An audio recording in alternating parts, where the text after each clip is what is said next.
KGAB Radio. My name is Glenn Woods. Thanks for joining me. It's Friday. I'm sitting in the studio today since it is that election time. We have the Democrat candidate for House of Representatives, which means he's running up against Liz Cheney and crisscrossing the states, going through a set of tires, which is what I ask every single candidate that's going crisscrossing across the state, how those tires look.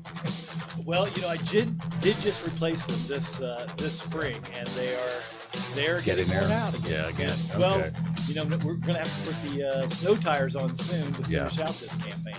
So Greg Hunter is my guest. If you have any questions for him, by all means, 632-6500 outside Wyoming, 888-50-36500. Let me start with this. So, not originally a Wyoming boy. No, everybody has a migration story, whether you're a fifth-generation cattle rancher or 5 minutes in. So, I do have that story. I was born in 1963 in a place called Dayton, Ohio. Okay. A Union father and a God-fearing mother. So how do you get from Dayton, Ohio to Wyoming? Well, you know, that's a little bit longer story. It's kind of an interesting story to me. I always loved being outdoors. So eventually ended up being a geologist, wanted to work at an offshore oil rig. Mm-hmm. And, you know, in mid-'80s, the oil bust occurred. Right. So the Saudis turned the taps on, and every geologist was out of business, and I ended up in the environmental business. Long story or short, a friend of mine who I went to school with ended up being a professor, University of Wyoming. Right. And I ended up working a lot of work for land management. So I started to come out west and came to Wyoming in 2000, right. Found out that I loved it. But familiar, you know, family ties kept me in Dayton. And finally, I was released from that contract. And I moved out here to where my business was, okay, and where I love to be, because it's outdoors. It's land management. Now, that specifically is where? What city are you in? I'm sorry, Wyoming City. What am I talking about? Town? Oh, I live in Laramie, Wyoming, okay. Because my friend is a University of Wyoming professor, and right. You know, it provided a kind of family bond that I could show up to, and I've really loved it ever since. Okay, so at some point then, you decide to get politically active, and that means you start where? I mean, did you just suddenly decide you're going to run against Liz Cheney, or did you just start on a smaller local level? Well, based on my experience with working with federal government, I had been a contractor. I'd done commercial work in environmental business, and then I ended up being a contractor who was somewhat successful. I became a vice president of a company that kind of headquartered in San Diego and Washington, D.C. So I'd done a lot of work in Washington, and I was kind of repulsed by how business is done in Washington. Mm-hmm. So I actually ran for Congress as a Republican in 2002. Unfortunately for Dayton, they elected that individual, who's still there and doing a terrible job. So I've been interested in politics a lot, but then I went away from it. And then when I got out here, I was not interested in politics, but slowly you get, you know, absorbed into things again. And I started to write letters to the editor. And then when, you know, before 2016, when they started to want to take public lands away and give them to the state, the constitutional amendment that was proposed by Senator Larry Hicks, I was upset about that. I didn't think that was a very smart thing, and I wanted to that drove me to start looking at politics. But I said last time, if I was going to run for Congress, somebody'd have to ask me. And so I was sitting in my barbershop discussing policy, and the barber finally goes, "Why don't you just run for office?" And I said, "Thank you, I think I will." Mm-hmm. And that's how it started. Well, you can't get a better recommendation than your barber badgering you into it. So, okay, the question that we're going to get, so I'll ask it before a listener can. This is an easy one. How do you run as a Republican in one state, then come to Wyoming of all places and run as a Democrat? Well, you know, I was a Republican. You know, I'm a belief. At that time, the Republicans believed in fiscal conservatism, right? And the social impact, you know, wasn't as much. In other words, I felt like they were going to be practical about social issues. In other words, the idea is to leave their hands off people and let them do what they need to do, and really rein in government waste, fraud, and abuse. Right. And so, since I worked for the federal government a lot, there was a lot of fraud, waste, and abuse, especially in the organizations where there's a lot of money spent. Right. So I looked at that, and then so I ran as a Republican. I became a Republican because of John McCain. I did the same thing in Ohio that many in Wyoming did during the gubernatorial. They swapped parties. Yeah. And I was an independent until 2000, but I wanted the choice between McCain and Gore instead of Bush and Gore. I felt the Bush-Cheney regime would be a poor regime for America. It turned out that it was, in my opinion, if you look at it. So I was a Republican then when I came here. Once Trump got elected, once I saw what was going on with land management and the promises made about health care, I really could not choose to be a Republican. I just can't go with that. So my guest is Greg Hunter. He's on the Democrat ticket running against Liz Cheney. If you have any questions for him, 632-6500 is the phone number. That's 632-6500. Phone line's open now. You know, living in southeast Wyoming can be tough on your house, but at ABC Seamless, we got you covered. ABC Seamless Siding is made tough from galvanized steel. It was the first in the state. ABC's Energy Star certified replacement windows are going to keep you cool in the summer and toasty in the winter. You add ABC seamless gutters, which are 30 to 50% larger and stronger than regular gutters, and ABC Seamless has got you covered for any kind of wild Wyoming weather. How can you beat that? Well, guess what? You add ABC Seamless lifetime warranties on wind, hail, even labor, along with a 35-year fade warranty on any of ABC's many colors and styles. You're not only covered, you're set. Locally owned, nationally known. Call 634-5700 and cover your home with ABC Seamless, the siding without the quacks. Who are we voting for in the commissioner's race? I'm voting for Linda Heath because she cares. When Pine Bluffs was hammered with hail, she was there. She also made a point to come to Carpenter and Federal to feed the first responders. And when the folks on Summit Drive were repeatedly flooded, she was there. I understand that when the cleanup efforts for Missile Site 4 were bogged down in red tape, she was able to get it back on track. My vote is for Linda Heath for commissioner. She listens and is willing to jump in and help. We need Linda Heath as our county commissioner. Paid for by Linda Heath for Laramie County Commissioner. Are you tired of seeing stuff in your yard? Not wanting to winterize the camper or boat? Not wanting payments on all those toys through the winter? Or you just don't have time to deal with all the toys anymore? Then trade them in. John Macho with Toyota of Laramie saying trade them in during our Trade Anything sale this October. When I say trade anything in, I mean anything. Tools, mowers, furniture. Well, I have to draw the line at unruly husbands and mother-in-laws. But if you have cars, boats, ATVs, RVs, tractors, heck, we've even taken puppies in before, then call us at 742-7423. That's 742-7423. Toyota of Laramie Trade Anything sale, and on top of trading anything, get up to $3,500 in rebates or 0% financing for up to 72 months on select remaining 2018 Toyotas to make room for the 2019s. Hurry in as the Trade Anything sale is on for a limited time. Toyota of Laramie, 23rd and Grand, or toyotaoflaramie.com. Needing tires before the snow? Check out Toyota of Laramie's Buy 3, Get 1 for a Buck tire sale. Ends soon. Health Reach would like to introduce Dr. Patricia Ziska as a new member of the Health Reach provider team. Dr. Patty has her residency training in emergency medicine and public health. She brings over 30 years of urgent care experience to Health Reach. With training in wilderness and travel medicine, she's a great resource to consult before any foreign trips or if you get injured while exploring the wilderness. Learn more about how Health Reach's providers can help you by visiting healthreachwyo.com. Find them on Del Range, east of the mall. Health Reach, your gateway to healthcare. Back to KGAB's Wyoming Wake Up with Glenn Woods on AM 650 KGAB. 8:17 the time. My name is Glenn Woods. Thanks for joining me. Greg Hunter is a candidate for U.S. House of Representatives running against Liz Cheney on the Democrat ticket. If you got any questions, 632-6500 is the phone number, or if you're outside of Wyoming, sucks to be you. That's true. But we'll take your call anyway. 888-503-6500.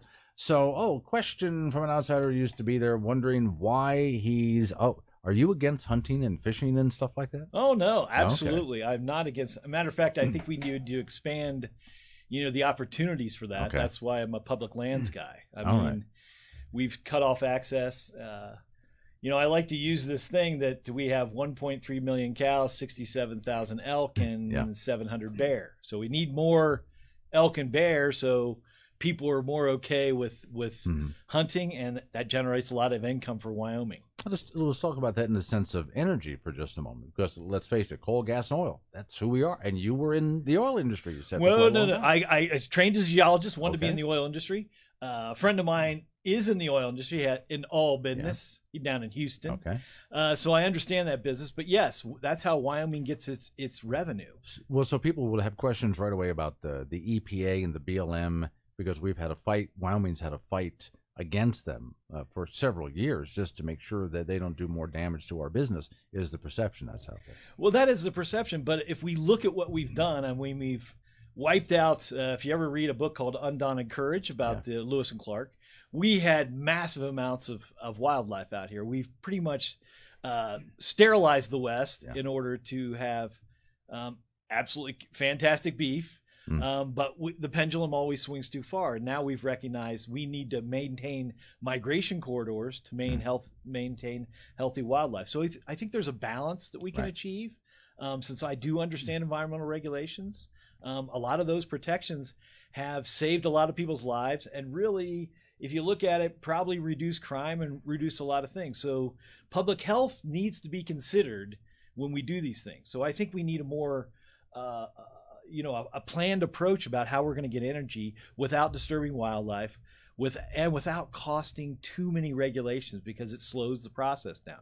So if we be more open and honest about what we need to do and more planned, I think we can do a better job instead of just demonizing the BLM and the Forest Service. Because if you look at those agencies, a lot of those people are working all across Wyoming, and they are foundations for some of our rural communities. Right. So taking those out of our rural communities will decimate, schools and all kinds of things. So we got to look down the road about, be careful what we ask for. We may not like the consequences. Grab your headphones over there. If you got a question for Mr. Greg Hunter, who's running against Liz Cheney on the Democrat ticket, 632-6500 is the phone number. This is Glenn, who's on the phone.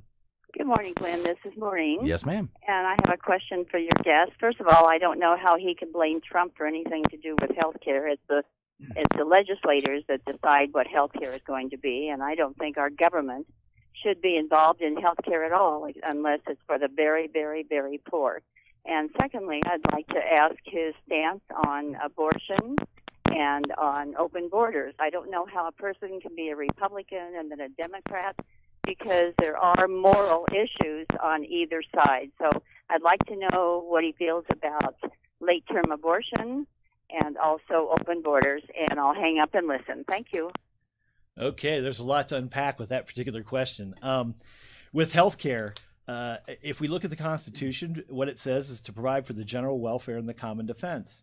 And the Constitution is a fantastic document because I think it was written in a time where the founders knew technology was going to advance, and the perception of what general welfare might be for our citizens will advance. So if I understand the caller, they want to get rid of Medicare because that's basically socialized medicine, and then the VA, and then TRICARE. So really, if you look at the federal government, they're the largest purchaser of healthcare services, and we don't really. And if you say we need to be out of that and go to the free market, I would say government's responsibility as we become more and more complex is to help, our constituents understand the pitfalls of each of these decisions. Now, if you don't believe that, we can go to the free market and then we can negotiate everything with our doctors. And I think that's a very hard, and hospital. So I don't think we're there anymore. I think what we need to do is decide what's a good healthcare system.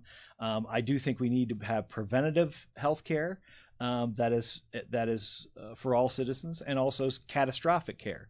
And then somewhere in the middle, based on, you should have medical eBay, where if you want to have a colonoscopy, you can have somebody bid on it and take your best choice. So I think there are solutions in the federal healthcare system under that. We are also, again, the largest purchaser of pharmaceuticals. I think we could drive the prices down if we unleash the federal government on driving prices down. So we need to look at that. I think the other question was dealing with the open borders. It's kind of an interesting thing. There's 4,000 people up on the caravan. Again, President Trump, when people are poisoned in England, nothing happens. A journalist is murdered in a consulate. We still have to do business with them. But when 4,000 poor people that have been terrorized in their own homes are trying to find a better life and willing to march thousands and thousands of miles, somehow we're going to call out the military. So that's again, I can't. That doesn't seem very Christian in any way, shape, or form, or human in any way, shape, or form. The abortion question. The abortion question. Now we get into the interesting. Here's the thing. I believe if we had much better sex education, which is kind of constricted. In other words, we don't allow our schools to tell the truth because of, I guess, religious moral convictions. Again, I grew up in a Baptist household. And then if you look back at, the current, the last confirmation, Mr. Kavanaugh, I do find it shocking that I've looked at my yearbook. I would never be able to put those words in my yearbook. It must be a very, an interesting school to allow all those words to be put in yearbooks. So when I look back at that, I remember growing up in those days, and we learned nothing about sex and nothing about what the consequences are. And I think if you look at, sexual assaults, especially if you go to college, people learning how to do alcohol and sex at the same time is poor results. We need better education. If we had better sex education, we would not have the issue of abortion. So I'd like to go down that path first. Again, for some reason, we are demonizing people that really haven't had a really good education on the thing. So again, nobody wants to believe in abortion, but for some reason our society has, we bear false witness to our children. We ended up with an issue, and I believe it's a privacy issue between a woman and her doctor and her God. So that's up to them, really. Okay, back to the phones we go. 632-6500 is the phone number. This is Glenn, who's on the phone. Good morning, Glenn. This is Kurt. Yes, sir. Question for your guest. He just bashed Trump about Jamal Khashoggi. What about the American journalist who was beheaded and dragged through the streets in Afghanistan? What about the 4 guys who died in Benghazi while the former president and Secretary of State went to bed? Okay, now we're back to Benghazi. Yes. Benghazi is an interesting issue. Again, Chris, the ambassador there, he decided that he would be more open with society, and he made a few mistakes. In other words, if you're employed by the federal government, you give guidelines, and people should be able to do the job within the parameters. So really, Chris Stevens, was kind of responsible for his own embassy there. He made a mistake, and that was a tragic mistake. The real mistake in Afghanistan was after 9/11. We could have done a much better job. We had an entree to make a difference in the world. Instead, we went to war. And instead of doing Afghanistan right, we went to Iraq. So none of those issues would have occurred had we done the right thing in the first place. So the Afghanistan issue is an interesting one to me. We're still there. We realized that the State Department in April of 2001 paid the Taliban $22 million because they destroyed the poppy crop. So I will say that we need to end the drug war first. And then if we end the drug war, we would not be fighting in Afghanistan, nor would we have so many people at the border. So we need to do a better job at looking at what the issues are first before we go after specific instances that are very hard to do. We're going to have to be quick with this next one here. I'm going to grab one more caller. This is Glenn, who's on the phone. This is Doug. Yes, sir. What's your question? My question is, does he feel that he would have more opportunity to express these many or very good ideas in a Republican venue or in a Democratic venue that is ruled by Nancy Pelosi and Chuck Schumer? I would like his voice to be heard, but I don't think it'll ever be heard in that Democratic Party. Well, again, leadership, all we hear is Mitch McConnell with the towering John Barrasso over his shoulder. So really, is John Barrasso controlled by McConnell? We will say that he is. And so Liz Cheney works for Speaker Ryan, right? That's the implication. I don't feel like I would be beholden to anybody in the Democrat Party because we're all independent people. The idea that Pelosi would control me or Schumer would control me is an anathema. So when I look at what is best for Wyoming, right now, if the House does go blue, nobody on the Democrat side will really want to work with Liz Cheney. And I think I would be better for Wyoming because I would be on the Democrat side arguing for Wyoming, not for Democrats. So Democrat values in Wyoming are much different than Democrat values on the East Coast. The idea of electing an East Coast person to represent Wyoming, including the presidency, Mr. Trump, has been kind of hard for me to swallow. Okay. I got more calls coming in, but there was your time, and I appreciate you coming in. Where do people find you, follow you, and follow up with more questions? Well, you can find me on Facebook at hunterforwyoming.com on the web, and then on Facebook. I love to propose my ideas and people can interact, and I've enjoyed interacting with people.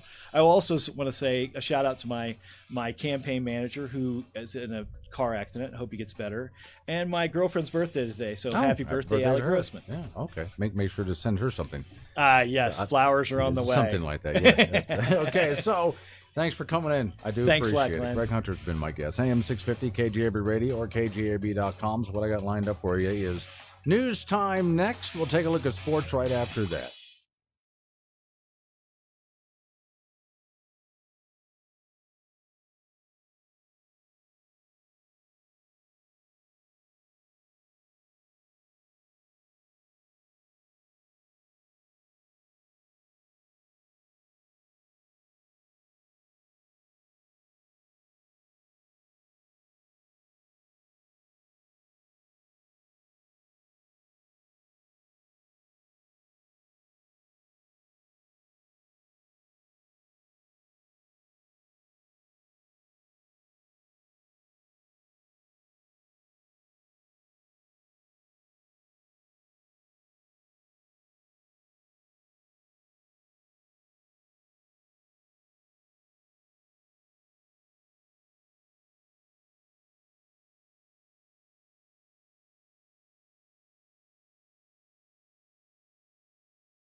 Good Friday morning, Cheyenne and southeastern Wyoming. Looking at an absolutely gorgeous finish to that work week with very pleasant Indian summer weather for this upcoming weekend. May get some increasing winds out of the west and northwest later today behind our weak trough of low pressure that passed through yesterday. Otherwise, continue to expect sunny days and clear nights. High pressure will be rebounding, building over much of the west and northwest, keeping us seasonably mild to above average for temperatures for the next few days. Then into early next week, we will see our ridge pattern break down. Still going to be nice and mild overall, but we may finally throw in a few chances for light rain showers by the middle of next week. I'm Mark Gordon. Jenny and I are grateful every day we live in this wonderful state. I'm not running for governor to fix Wyoming. I simply want to use my background in energy, agriculture, and small business to work for you to help manage our state government, to keep local decisions in local hands, and help clear a path for you to chart your own course and pursue your own dreams right here in Wyoming. Practical, conservative, Western values. That's what you can expect from me. Paid for by Friends of Mark Gordon. It's Ford Truck Month, the best time to get a great deal on a new Ford truck like the F-150 or Super Duty, the official truck of the Denver Broncos. Built better, built stronger, built Ford tough, and only at your local Ford stores. Whether you're hauling a bale of hay or gear for your next big adventure, you need a truck you can trust to have your back. That's where Ford F-Series comes in. Whether you're behind the wheel of the F-150 or Super Duty, you're sure to get the amazing combination of towing, payload, torque, and smart tech that have made F-Series America's best-selling trucks for 41 years straight. Ford F-150 and Ford Super Duty. Built Ford tough and priced to sell. Visit your local Ford store today. Sunny skies today, Saturday, and Sunday. Highs low and mid-60s this afternoon, dropping to the low and mid-30s tonight. Mid-60s Saturday, upper 60s and lower 70s for Sunday. I'm day weather meteorologist Don Watzel. Hey everybody, this is Glenn Woods. As you know, when you get older, you start developing little noises. I don't just mean the joints creaking, but as you get up, for example, from your seat, make the same noises in reverse when sitting down. It just starts to sound really bad and the kids make fun of you. But now I've noticed since I've lost a whole bunch of weight, I make a lot less of those noises. I'm not saying that I've completely stopped, but I make a lot less of those noises. And it's all because of the 20 Lighter program. The 20 Lighter program helped me lose all this weight in the most simplified way. The recipes are great. I get to go to the grocery store and shop like I've always shopped. And then there's a support system on the phone. You see, when you make an appointment with the 20 Lighter doctors, these are the people who invented the program. They work with you to develop a plan that'll work for you with food that you'll enjoy. Then they are there for that moral support that you're going to need and an advice that you're going to need as well. You can call and text at any time. Step by step, they will work you through the process of dropping that extra weight that you've been wanting to drop. I've been losing about a pound a day for quite a while now. I look great, I feel great, and I sound a whole lot better. Not as creaky, not as groany, although I still like to complain about everything because I've reached that age. Here's what you do. Go to 20lighter.com, 20